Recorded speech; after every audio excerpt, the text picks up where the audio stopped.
Funding for This Is Nashville comes from you, our listeners, and Pinnacle Financial Partners, an equal housing lender committed to helping Nashvillians in changing neighborhoods stay in their homes with specialized home equity lending.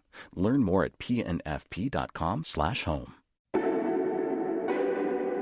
I'm Khalil Ekalona, and this is Nashville.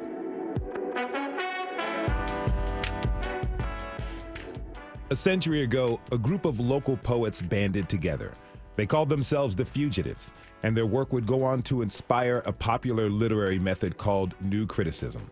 Today, in honor of National Poetry Month, we're going to look back at that history with Ridley Wills, whose dad was a fugitive, plus a few contemporary poets like Destiny Birdsong will regale us with their verses. But first, the United Nations has just released the final installment of its latest report on climate change. And the message was clear. Stop burning fossil fuels. But WPLN climate reporter Caroline Eggers tells us Tennessee has other plans. Caroline joins us to break that down now. Hey, Caroline. Hey. Okay, so this report comes up from the IPCC, which is an international intergovernmental panel on climate change. And the report itself lays out the solutions we will need to consider to curb global warming. Tell me more about this report. So IPCC is this international body of experts who are tasked to create reports about the state of our climate every so often. These reports are 1,000-page documents with input from hundreds of scientists and thousands of research studies. But they're also watered down to these short summaries for policymakers, and that's the part that most people read. See, IPCC reports were designed to help world leaders agree on a basic level of facts before climate negotiations at the United Nations. And because this will be the last report for at least 5 or so years, and because of our current emissions trajectories, many people have been calling it a final warning to avoid some really bad impacts. So what's the main takeaway? So this latest report is, as you said, the final installment of the IPCC's latest assessment. The first report dealt with the physical basis of climate science. In summary, humans started burning fossil fuels and cutting down large swaths of forests during the Industrial Revolution. These activities caused greenhouse gas emissions, which warmed our planet. We're now at least 1.1 degrees Celsius above pre-industrial levels, and scientists say we really shouldn't surpass 1.5 degrees of warming. So that's the basis. The second report described impacts. So that covered things like extreme weather and disease. Now, this latest report is about mitigation. It's basically an outline of the choices society can make to affect the future of climate change. So this one isn't as focused on the science because it deals with economic and political assumptions and perhaps assumptions about future technology. But its basic message is very clear. The report author said without immediate and deep emissions reductions across all sectors, limiting global warming to 1.5 degrees Celsius is beyond reach. They actually said it's almost inevitable that we'll pass that threshold. And that's because of the choices that nations are making. But it's scientifically possible. There are many different steps, but the single biggest solution is to stop burning fossil fuels and switch to clean energy. Okay, so there was a press conference last week after the release of the IPCC report. I'd like to play a little bit of that now. Here is UN Secretary General Antonio Guterres. This is a climate emergency. Climate scientists warn that we are already perilously close to tipping points that could lead to cascading and irreversible climate impacts. But high-emitting governments and corporations are not just turning a blind eye. They are adding fuel to the flames. They are choking our planet based on their vested interests and historic investments in fossil fuels, when cheaper, renewable solutions provide green jobs, energy security, and greater price stability. Climate activists are sometimes depicted as dangerous radicals. But the truly dangerous radicals are the countries that are increasing the production of fossil fuels. Investing in new fossil fuel infrastructure is moral and economic madness. So Guterres puts it pretty plainly, that investing in new fossil fuel infrastructure is a moral and economic madness. But that's what Tennessee is doing, right? Yes, you're right that Antonio is pretty clear. We've known for a long time now that we should have clean energy. but that is not Tennessee's plan. The state's largest utility, the Tennessee Valley Authority, or TVA, is planning to retire its remaining coal plants in the next decade. And TVA has indicated that it's going to replace coal with gas, which is another fossil fuel. We know this because two major pipeline companies have already pre-filed project proposals with the Federal Energy Regulatory Commission. These two projects are designed to connect to gas plants that don't yet exist in Tennessee. And the Southern Environmental Law Center just sued TVA, alleging that it violated FOIA when it refused to release unredacted records relating to its plans for gas plants and pipelines. This has not been finalized yet, however. TVA is currently doing environmental impact statements, which is a federally required process, to determine whether to replace its coal with gas or solar. Okay, so we have environmental concerns about the proposed fossil fuel infrastructure, and those are big. What about the safety concerns? Absolutely. Gas pipelines, for example, can leak harmful fumes and they can explode. And these explosions do cause fatalities. So there's a bill in the state legislature right now that you've reported on that would expedite fossil fuel infrastructure projects. Can you tell me what's that all about? Yes. This new Tennessee bill would prevent local governments from blocking new fossil fuel infrastructure. It's what's known as a preemption bill.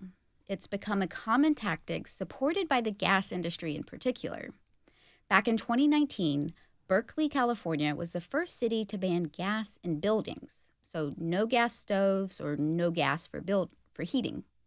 In 2020, Tennessee became one of the first states to preempt these gas bans. Then, in 2021, Memphis became one of the first cities to ever successfully block a major oil pipeline project. So this year, our legislator created a bill that would take away the local control needed to block such a fossil fuel project. So local control could theoretically help in the absence of federal oversight.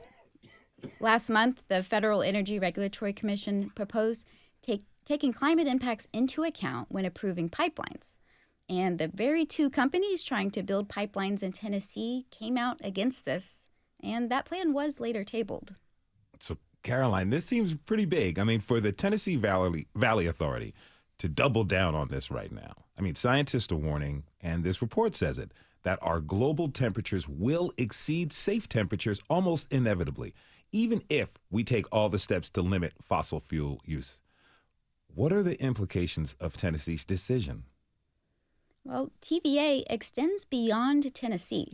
The utility is currently the third largest provider of electricity in the United States. And the IPCC report basically says that we need to be pursuing all solutions now. Caroline Eggers is WPLN's climate reporter. Caroline, thanks so much for your fantastic reporting on this. Thank you.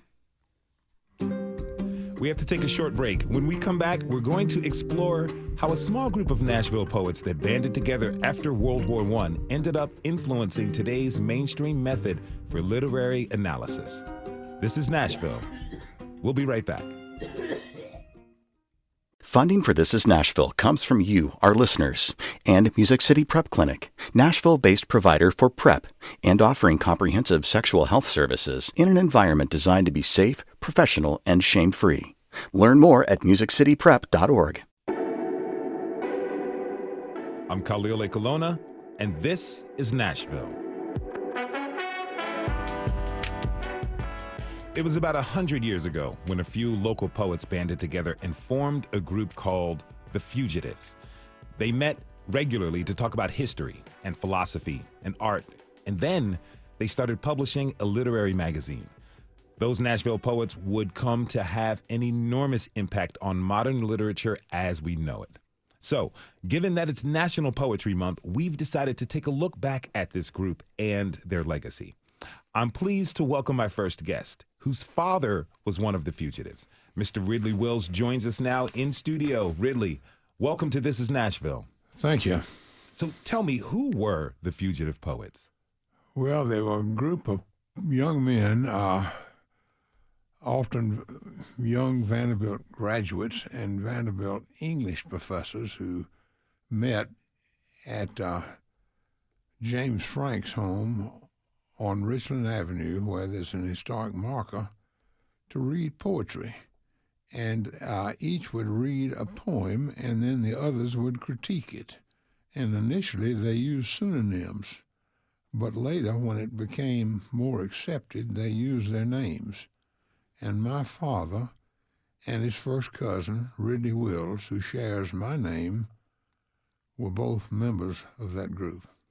How did the Fugitives come to be? I mean, like, what inspired them to create together? I think it was a protest against Vanderbilt. Vanderbilt had given up teaching Virgil and Homer, and instead was teaching Wordsworth and more modern things, and the arts and science seemed to be losing out to the sciences in the medical school, and they no longer taught Greek and Latin. And my father knew Greek and Latin both from high school at Wallace School, and they didn't like this. So that was one of the reasons. Mm-hmm. You know, as you mentioned, your father, Jesse Wills, was a member of this group. Tell me about your father's work. All right. In 1975, Rob Roy Purdy, a vice chancellor of Vanderbilt, wrote this about my father. Though he did not consider himself a real poet, they said of Jesse some 50 years ago that his was the most natural and powerful talent of the Fugitives. But he did not enter the world of letters. First, he was to try his Midas touch in fields of infinite variety. Success was golden in whatever he reached for, in his business, National Life and Accident Insurance Company, in his church, the Downtown Presbyterian Church, in the study of iris growing, where he had iris in Kew Garden in London, or ornithology, or the American Indian, or helping the Cumberland Museum, or the Joint University Library, where he established in the Fort Flowers wing in 1969 a fugitive agrarian room, or Vanderbilt University, where he was on the Board of Trust. His supremacy in all he tried was that of a latter-day Renaissance man. Allen Tate was not willing to accept Jesse's decision to enter the business world. The reason he did it was that my grandfather, who co-founded National Life, was a manic depressive. For example, when we moved into our 5-story building in 1922, he was at Johns Hopkins getting treatment. And when Dad was in college, he had to leave and take his father to various clinics in the North combating that disease. In 1929, when National Life went public, my grandfather built a hospital for his hometown of Brownsville and built what is today the Tennessee Governor's Residence, a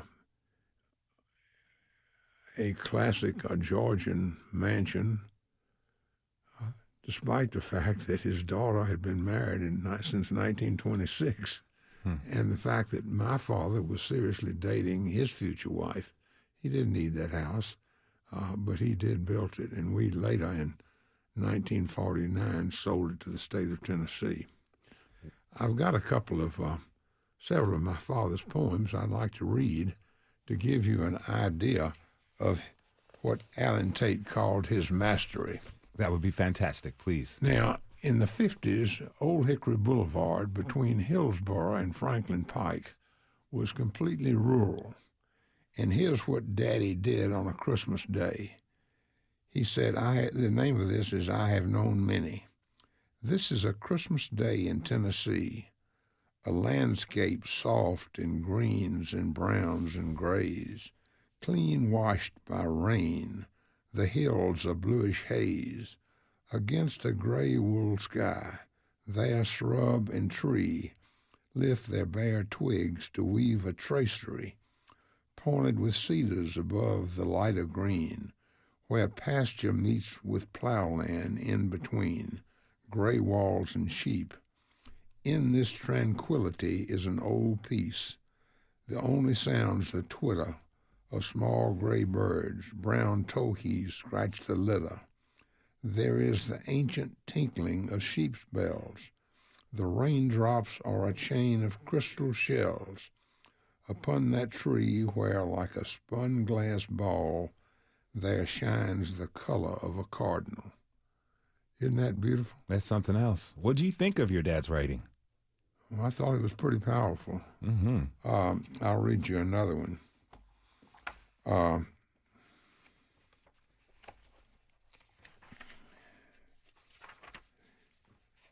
The Half Man.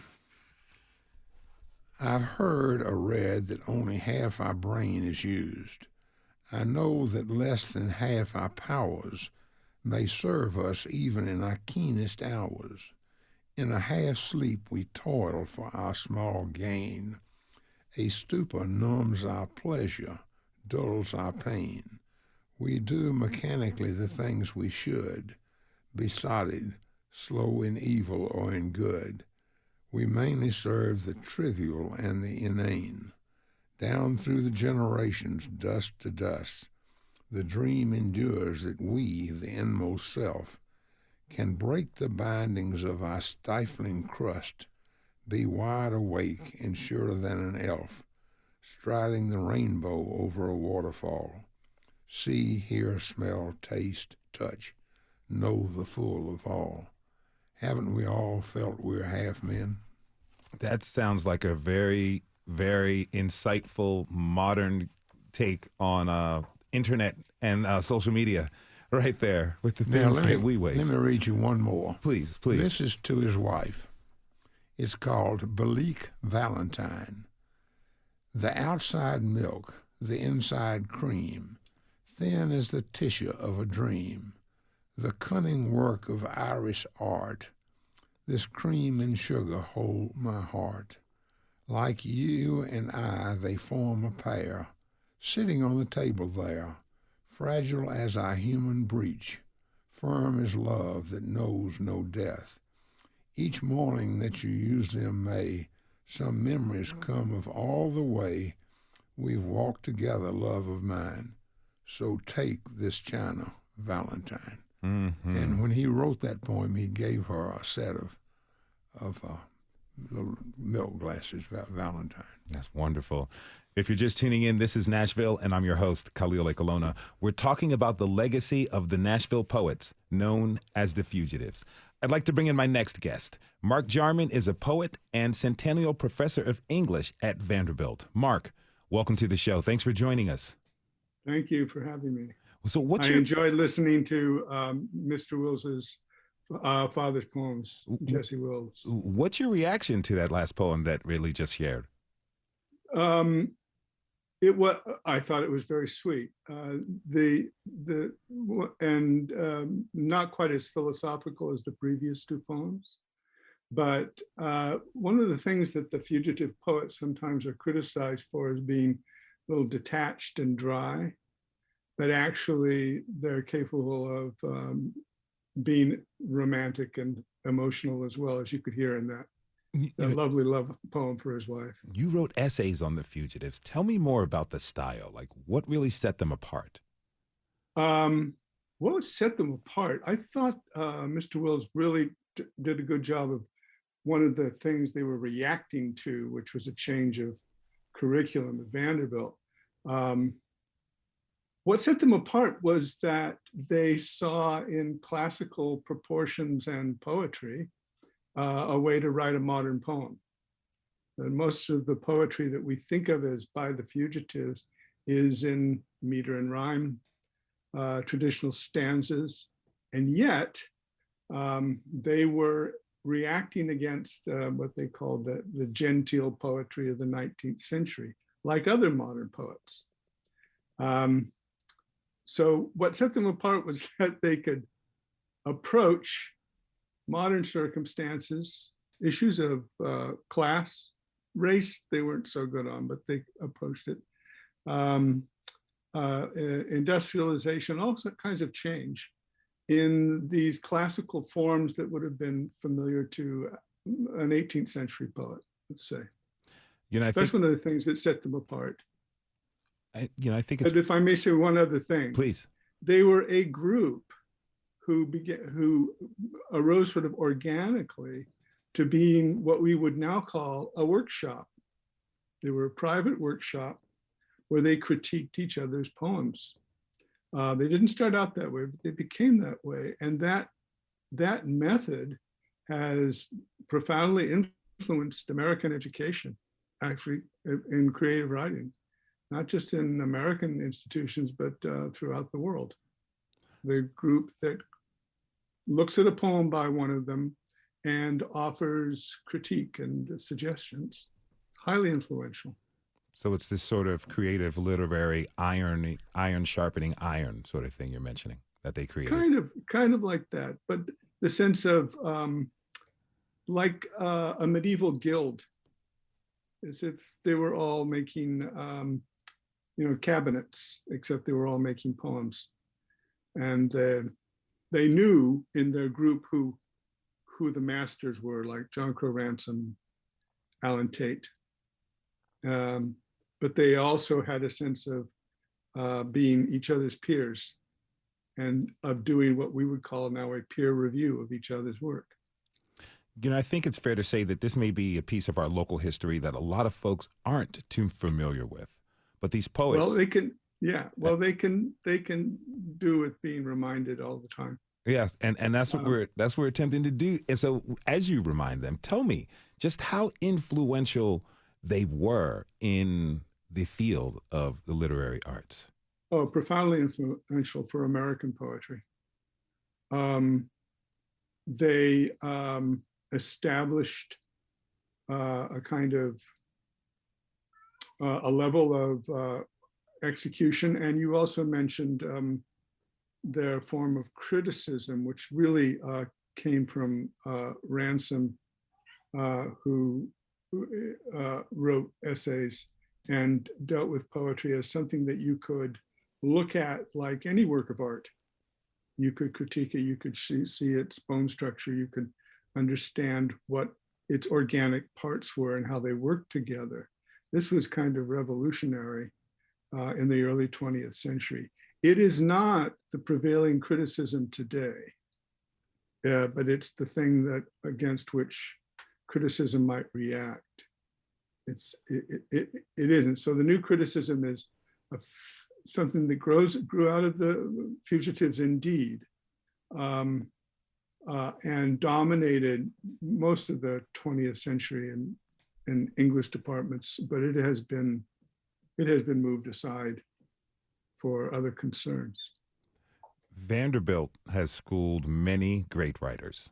Yeah. I'm curious about its legacy in poetry. Like, how did Vandy establish itself as a poetry powerhouse? Well, the thing is that Vandy originally had nothing to do with the fugitives.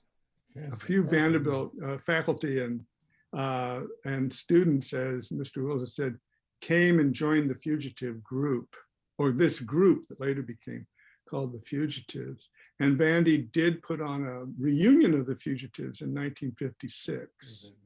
But the school itself was separate from it. And they wanted it that way. They wanted to be outside the academic walls. I think that's right. I hope that squares with what Mr. Wilson said. Now, Ridley, you mentioned that reunion took place at your house. Can you tell us about that a little bit? Well, it was in 1955, and okay. They all came back for the first time. And Robert Penn Warren said, I feel like a corpse, but I'm a happy corpse to enjoy this reunion. I've got one other story I'd like to tell you. When my father was in his final illness, I drove him up to Sewanee, where his good friend Alan Tate was also not far from death. And Alan was not able to get off a cot. But I asked him about the guru, Sidney Hirsch, who was the mentor to the fugitives. And here's what he said: Ridley, Hirsch was a charlatan, but a delightful charlatan. Okay. Delightful charlatans are the ones you want to deal with. I could imagine. So, we've been talking about the legacy of the fugitives and their influence on modern literature. But we've got a guest coming on later in the show who takes issue with some of their work. I mean, we're talking about the South in the 1920s, 100 years ago. This group was made up of white men. So what are some of the complications of their influence? Mark? Well, the complications of their influence is that though Alan Tate, for example, did address matters of race, a lynching in his poem, The Swimmers, his own white privilege in his sonnets at Christmas. They left out the whole issue of the segregated society they lived in. They did not address it. If anything, Tate thought that it was more of a problem for lower classes than his. So that's made them a kind of necessarily a target for reaction and response, and even a rejection. But I want to say something about the classical nature of their poems. The African-American poet Gwendolyn Brooks begins her career writing in sonnets and rhyme verse and in blank verse, which is something that the Fugitives helped to revive. And the poet Robert Hayden, who taught at Fisk in the 1960s, similarly did. So there was a sense in which that form, if not their subject matter, reflected the influence of the Fugitives. But you have to admit that they were of their time and of their class in this region. And when they spoke about, say, universal things, they were leaving out a good large segment of their society. All right, Mark, that's one of the problems. You've got a poem that you would like to share with us today, right? Well, I have a poem by my favorite of the Fugitives, who was John Crow Ransom. And he has a poem that sort of is, it kind of spoofs the genteel South they believe that they were reacting to. But there's also a sense in which it has in it the depiction of their own problems, their own ways in which they would be beset and perhaps superseded, let's say, as an aesthetic movement. This is a kind of ballad, and it's in rhyming quatrains, and it's a little creaky, and it's called Captain Carpenter. Captain Carpenter rose up in his prime, put on his pistols and went riding out, but had got well nigh nowhere at that time till he fell in with ladies in a rout. It was a pretty lady and all her train that played with him so sweetly, but before an hour she'd taken a sword with all her mane and twined him of his nose forevermore. Captain Carpenter mounted up one day and rode straightway into a stranger rogue that looked unchristian, but be that as may, the captain did not wait upon prologue, but drew upon him out of his great heart. The other swung against him with a club and cracked his two legs at the shinny part and let him roll and stick like any tub. Captain Carpenter rode many a time, from male and female took he sundry harms. He met the wife of Satan crying, I'm the she-wolf, bids you shall bear no more arms. Their strokes and counters whistled in the wind. I wish he had delivered half his blows, but where she should have made off like a hind, the bitch fell off his arms at the elbows. And Captain Carpenter parted with his ears to a black devil that used him in this wise. Oh, Jesus, ere his 70 years, another had plucked out his sweet blue eyes. Captain Carpenter got up on his roan and sallied from the gate in hell's despite. I heard him asking in the grimmest tone if any enemy yet there was to fight. To any adversary it is fame if he risks to be wounded by my tongue, or burnt in two beneath my red heart's flame. Such are the perils he is cast among. But if he can, he has a pretty choice from an anatomy with little to lose, whether he cut my tongue and take my voice, or whether it be my round red heart he choose. It was the neatest knave that ever was seen, stepping in perfume from his lady's bower, who at this word put in his merry mien and fell on Captain Carpenter like a tower. I would not knock old fellows in the dust, but there lay Captain Carpenter on his back. His weapons were his old heart and his bust, and a blade shook between rotten teeth, alack. The rogue in scarlet and gray soon knew his mind. He wished to get his trophy and depart. With gentle apology and touch refined, he pierced him and produced the captain's heart. God's mercy rest on Captain Carpenter now. I thought him, sirs, an honest gentleman, citizen, husband, soldier, and scholar, and now let jangling kites eat of him if they can. But God's deep curses follow after those that shore him of his goodly nose and ears, his legs and strong arms at the two elbows, and eyes that had not watered 70 years. The curse of hell upon the sleek upstart that got the captain finally on his back and took the red vitals of his heart and made the kites to wet their beaks, clack, clack. So our Captain Carpenter and his heroic allegiance to things chivalrous is deconstructed right before our eyes in this poem, as his enemies take every part of his body. That is poet and Vanderbilt English professor Mark Jarman. He was joined by historian Ridley Wills. Thank you both for coming on to the show and sharing with us. Appreciate it. We're taking a quick break. When we come back, poets Joshua Moore and Destiny Birdsong join us to share their work and talk about how living in today's world helps shape their writing. This is Nashville. We'll be right back.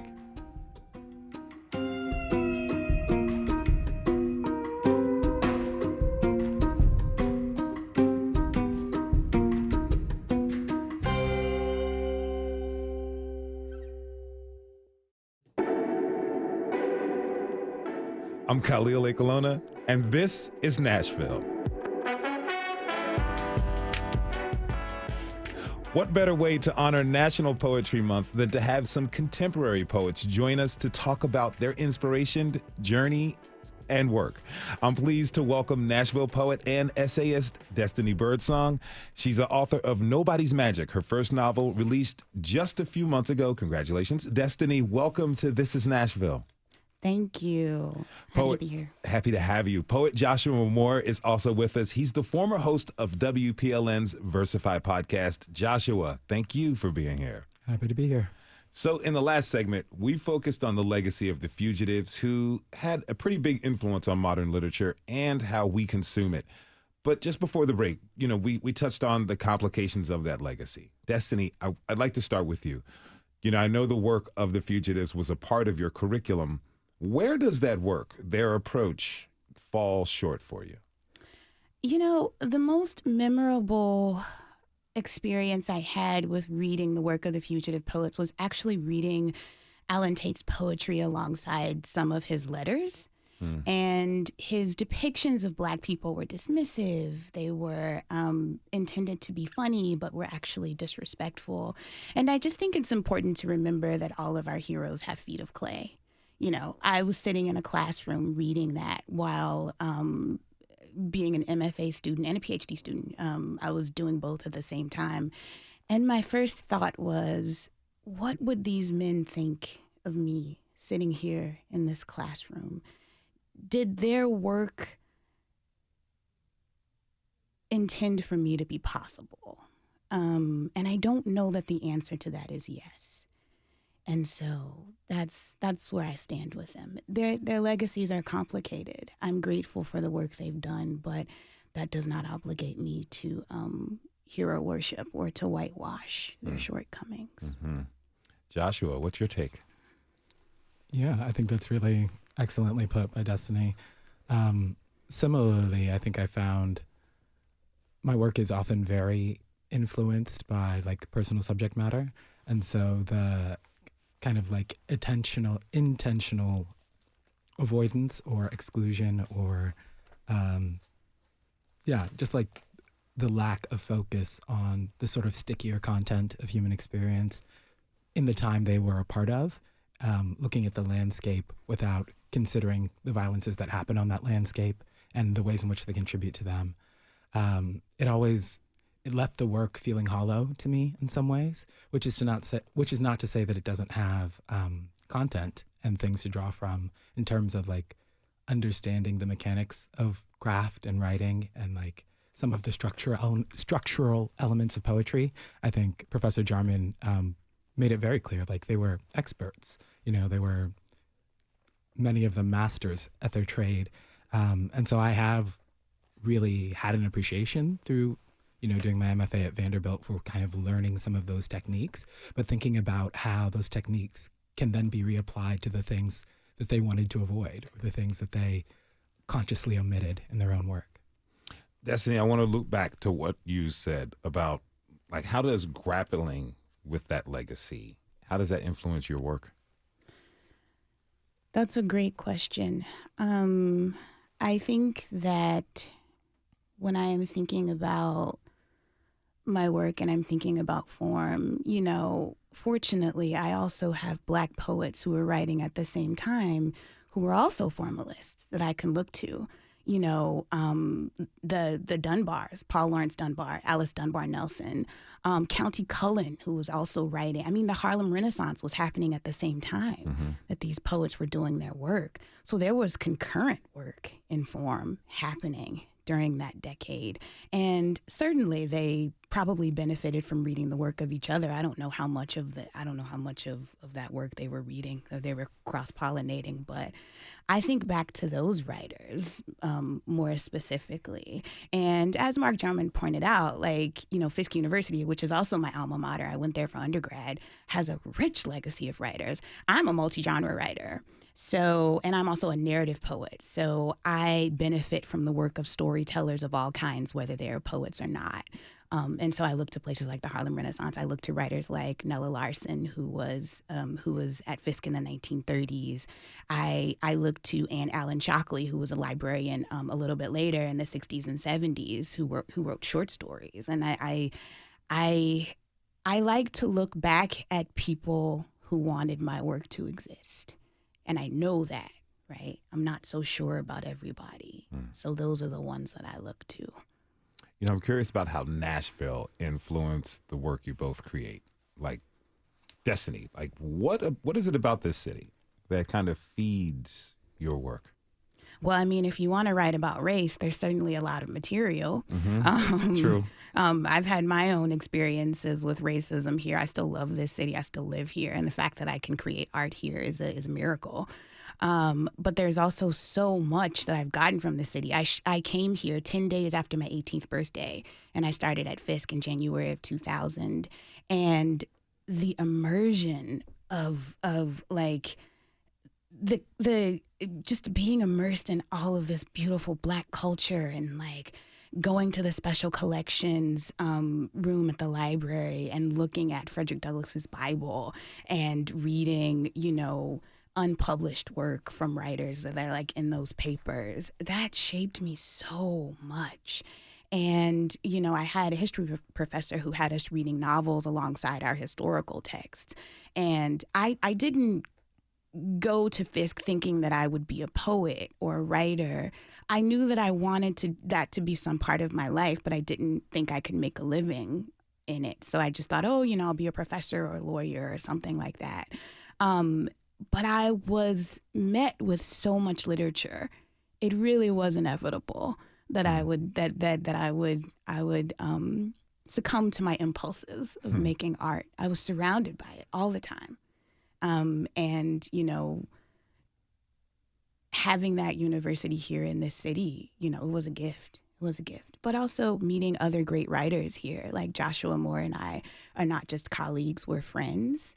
And we talk about our work. We talk about writing in all of these different traditions, right? Southern, Black, queer, Bible, children of the Bible Belt in more ways than we like to admit. So the group of artists here right now is so rich. We met songwriters a few weeks ago that just blew us away. Like in almost every genre, there's someone here doing something amazing and doing it on the soil, that the Jubilee singers were walking on, that the writers who've come through the city, the activists who made this country a better place, were making art on top of that land. And it's so wonderful. If you're tuning in, this is Nashville, and I'm your host, Khalil Ekulona. We're visiting with local poets Joshua Moore and Destiny Birdsong. Joshua, let me ask you, Nashville, you're from here, am I right? I am, yeah. I was born a blocks away at formerly Hubbard Hospital, but now Metro General. Okay, so this is your home. It is, yeah. Talk to me about how it influences your work. Yeah, that's, a really rich question for me, because my family isn't from Nashville originally. My mother is from Nigeria. My father is from, Flint, Michigan. And my dad came here for school, and we ended up staying. And so there was always, to some degree, a quality of distance in the sense of like local history. But yet we were always a part of the fabric of the community. My dad, had strong relationships with alumni from Fisk, from Meharry, from TSU. They're both members of our church that's really invested in the community. But it was really my mom who early on helped us to have an appreciation for the history. Like she would tell us kind of some of the stories of the founding of Fisk University or the Jubilee Singers or how Meharry got its start. And there was always this quality of like wonder for me when we would talk, because it was a history that I wasn't learning in school. In my AP US history courses, there was like a concerted absence in terms of like the narratives of the broader Black community. And it was really only through leaving and coming back that I started to have a fuller appreciation for how precious and important those narratives were to me. I went to a different state for college, and when I came back in 2014, the city was already in a state of transition. And it was so strange to walk this landscape that had literally been a part of the fabric of my childhood and see it critically altered even then and now in ways that are almost unrecognizable. And I remember feeling this like critical sense of fear that like, what happens to the stories of the people who are here? What happens to their histories and experiences? And who's going to document that when when new folks roll into the neighborhood? And that was before, I had much involvement with WPLN or even like Versify, the podcast, but I had always had that hunger to somehow be a part of using poetry as a means of bridging that gap, of doing the little bit that I could where I could. Destiny mentioned like activists and the rich history in the soil. And, we got to talk to some of the freedom riders for our final season of the podcast. And it was remarkable just to even like beyond my own sort of scope to understand how reaching and impactful the lives of the people who preceded us here were, and get to like sit in the room and listen to them speak, but also to have the responsibility of like forwarding that legacy onward. And using poetry as a means to do it. I mean, it's National Poetry Month. This episode is about poetry. You both happen to be in the studio. I'm not letting you leave until you share some work with us. So, Joshua, would you like to share a poem with us, please? Yeah, I will. So, and Destiny actually reminded me, this poem had like a sort of circuitous Versify Poetry on Demand connection, but ended up, this is the first poem of my thesis that I did at Vanderbilt for my MFA. And it came out of, so Poetry on Demand is like, we go into the community, we have a fleet of poets, we would sit down across from people and they could share a life story and we'd write them original piece. And one year we went to Pride, the festival, and there was a young woman who came up, she was a Vanderbilt student, and she was sharing sort of a friend's story, but her relationship to a friend's story who had been really involved in like the religious group on campus and then had a really sort of conflicted time in coming out and experiencing the response from people who she had been in fellowship with, who she had thought of as friends and family, and really received an unfortunate kind of backlash in terms of like her stepping into her truth. And I remember sitting there and writing this poem and feeling a deep kinship with the girl whose story I was being told, but also a sense of a sense of like like being an imposter, of like not being able to be, or not being willing to sort of step into that space myself. And so that sense of grappling with like the tension between, you know, the community value and like the personal value and like your honest self, and and how you were raised to think about what is acceptable was definitely a knot in my mind, and it informed this poem. And it's called To a Friend on Coming Out. And two things that you should know about it is that it makes a reference. You'll hear the word millstone, and that's a reference to Matthew 18:6. And the two final lines of the poem are heavily influenced by Marie Howe's poem Magdalene, the Addict and the Affliction.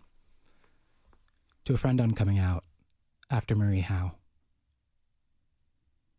When he asked me why I wouldn't, or if I feared my family would love me less, I knew he hadn't fathomed the scope of his request, had never felt the grope of worry tighten in his chest, a slow constrictor, strangulating breath out of its prey, had never prayed to be the body, millstoned and roped and levered by the throat into the sea, or couldn't see the looks they'd give, hear the low hiss of parishioners seething sinner, sacrilege, insisting I be partitioned from their kids, had never wished to have it fixed.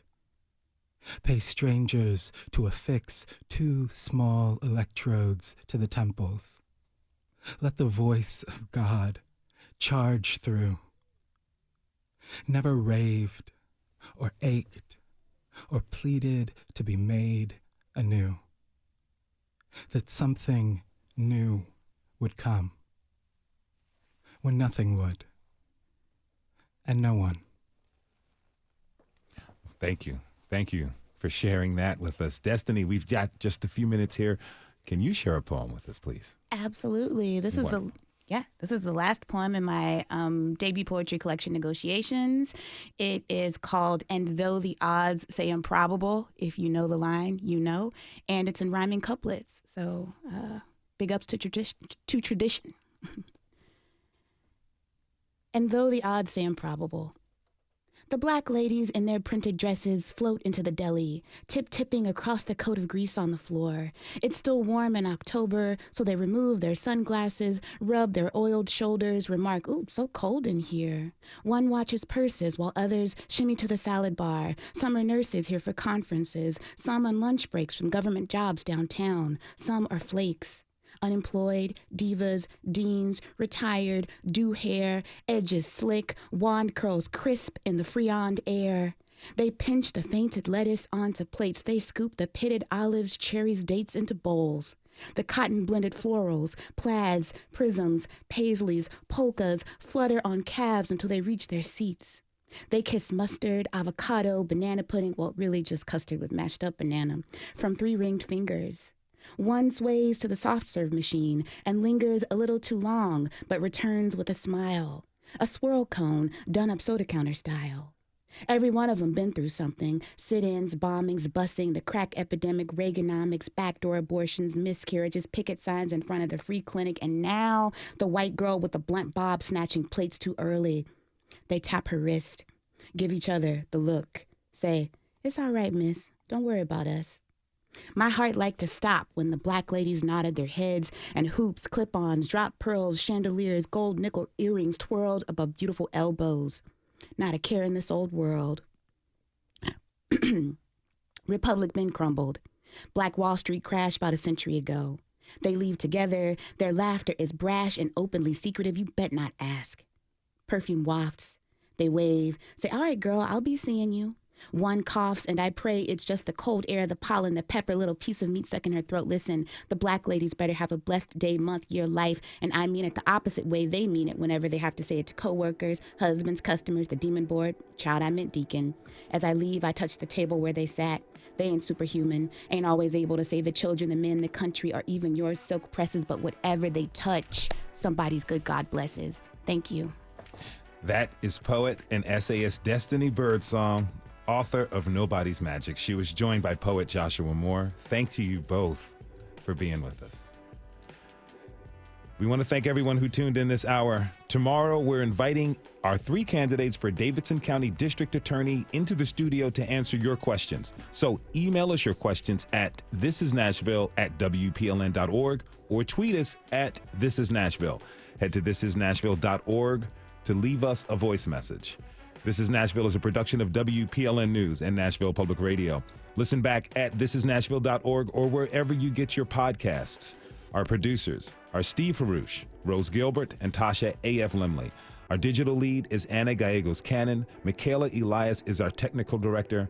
Our executive producer is Andrea Tudhope. The masterminds behind our theme music, y'all, are Larange and Namir Blade. This is Nashville. I'm Khalil A. Colonna. We'll see you tomorrow, everybody. And be good to each other.